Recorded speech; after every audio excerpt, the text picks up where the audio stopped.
तो जैसे कि हम देख रहे हैं कि आज सुबह 11 बजे कुछ ही घंटों का समय बचा है और ऐसे में निर्मला सीतारमण जो कि फाइनेंस मिनिस्टर हैं वो बजट पेश करेंगी। और आपको बता दें कि पूरी देश की नजर, आम लोगों की नजर इस बार के बजट पर टिकी हुई है और जनता को खासा उम्मीद है, क्योंकि इस बार ये कहा जा रहा है कि इस बार का जो बजट होगा मिडिल क्लास पर पूरी तरह से फोकस रहने वाला है। और इसी खबर पर हमारे साथ जुड़े हुए हैं एमपी के ब्यूरो चीफ विनीत श्रीवास्तव। विनीत, जैसे कि हम देख रहे हैं कि लोगों से भी हमने राय जाननी चाहिए कि किस तरीके से इस बार जो है सरकार से उन्हें खासा उम्मीदें हैं, कितना उम्मीदों पर खरा उतरेगी सरकार इस बार लोगों की। दीपाली बता दूं, मध्य प्रदेश में जैसे जनवरी ठंडा बीता है, फरवरी की भी उम्मीद वैसी है। लेकिन वहीं अगर बजट की बात करें तो बजट गर्मी लेकर आएगा, लोगों के मन में अब ये चल रहा है। लेकिन वहीं अगर बात करें, मैं मध्य प्रदेश की बात करूंगा क्योंकि मैं मध्य प्रदेश को रिप्रेजेंट करता हूं। जी। तो मध्य प्रदेश इस बार के बजट में बहुत सारी सहूलियतें चाहता है। मध्य प्रदेश चाहता है कि पेट्रोल सस्ता हो जाए। मध्य प्रदेश चाहता है कि क्या बोलते हैं, रसोई गैस जो है वो सस्ती हो जाए। मध्य प्रदेश चाहता है कि जो उसके छोटे छोटे से इलाके हैं जहां पर बड़ी रेल लाइनें नहीं जुड़ी है वहां तक रेल पहुंचे। तो इस तरीके की सुविधाएं मध्य प्रदेश खास तौर पर इस बजट में चाहता है। जी जी।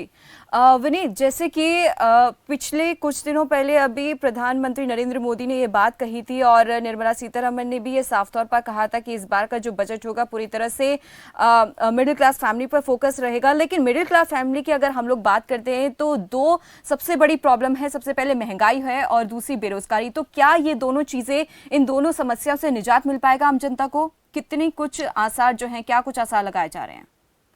जी, मैं आपको कह दूं कि इस बार मध्य प्रदेश में चुनावी साल है। मध्य प्रदेश में इस साल चुनाव होने वाले हैं, तो जी। केंद्र सरकार की ये कोशिश रहेगी कि मध्य प्रदेश के लिए लोभ लुभावन वाला जो है वो बजट पेश किया जाए। और मध्य प्रदेश की अगर हम बात करें तो गरीबी के साथ बेरोजगारी एक प्रमुख समस्या है। मध्य प्रदेश सरकार बार बार दावे करती है कि हमने सड़क बना दी, हमने पानी की व्यवस्था कर दी, हमने बिजली की व्यवस्था कर दी।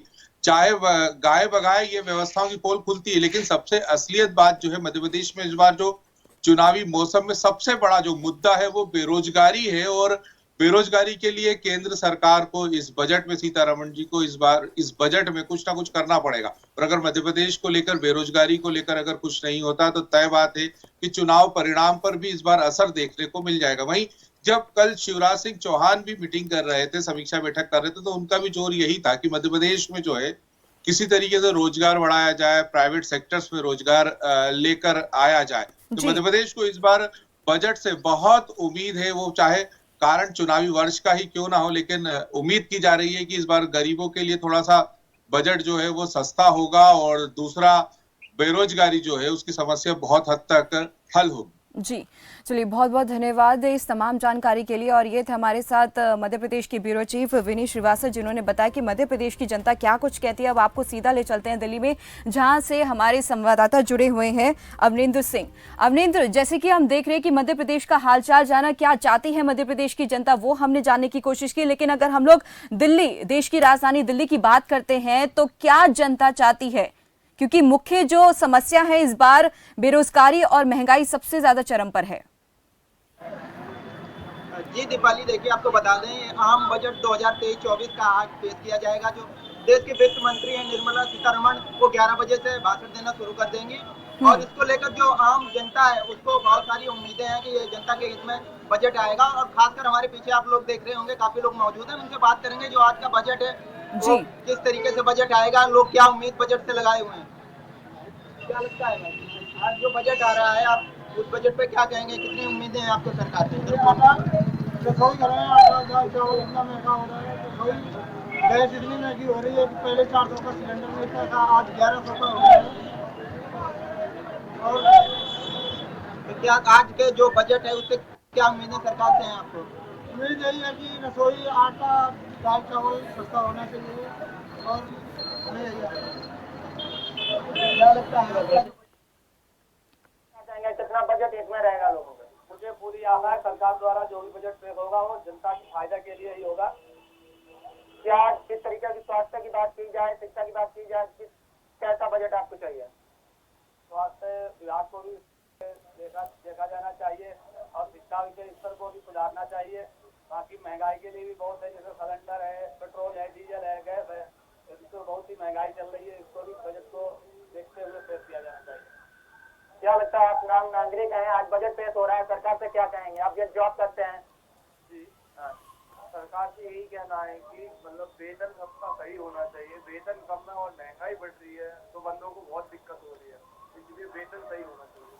क्या कहेंगे, आज बजट पेश हो रहा है, क्या उम्मीद रखते हैं? हमें बजट सही मिलना चाहिए, हम मेडिकल स्टोर भी जाते हैं, हमें दवाई सही से मिल जाती है, इसलिए हमें मोदी से यही कहना है कि हमारा बजट सही आए, सबको फायदे के लिए होना चाहिए।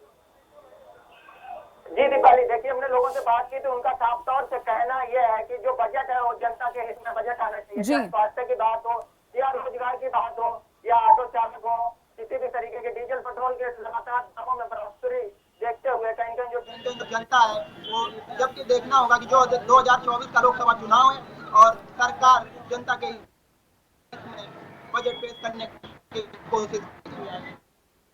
जी लेकिन सबसे बड़ा सवाल यहाँ पे अवनिंदर सिंह यहाँ पर ये है कि देखिए जब बजट पेश होगा उसके बाद 9 राज्यों में चुनाव होने वाले हैं, तो इस अगर देखा जाए इस चीज को तो कितना असर आने वाले चुनावों पर पड़ सकता है इस बजट का, क्योंकि ये वाला जो बजट होगा बहुत चैलेंजिंग रहेगा इस बार फाइनेंस मिनिस्टर निर्मला सीतारमण के लिए।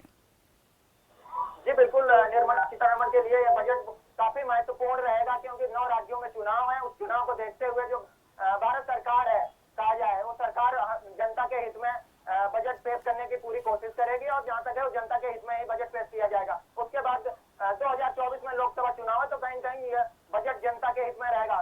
मोदी जी के दूसरे कार्यकाल में यह आम बजट 5वीं बार पेश किया जाएगा। जी अवनिंदर सिंह, वैसे देखा जाए अभी तक जितने भी बजट पेश किए गए हैं फाइनेंस मिनिस्टर की तरफ से, सरकार हमेशा से यही कोशिश करती है कि लोगों को ज्यादा से ज्यादा राहत दी जाए, चाहे वो किसान हो, चाहे मध्यम वर्ग हो, चाहे वो व्यापारी वर्ग हो, चाहे कोई भी वर्ग हो। लेकिन वहीं दूसरी तरफ अगर देखा जाए तो विपक्ष हमेशा से पूरी तरह से तैयार रहता है सत्र में और सभी मुद्दों पर हमलावर होने को लेकर। तो ऐसे में कितना हंगामेदार इस बार का सत्र रहने वाला है, क्योंकि अगर देखा जाए तो अभी कल ही हाल ही में भारत जोड़ो यात्रा खत्म हुई और भारत जोड़ो यात्रा का मुख्य मकसद असल में यही था महंगाई और बेरोजगारी जो है वो कम हो सके। लेकिन कितना असर इस चीज का पड़ सकता है ये आने वाला समय बताएगा। क्या कुछ कहेंगे इस पर?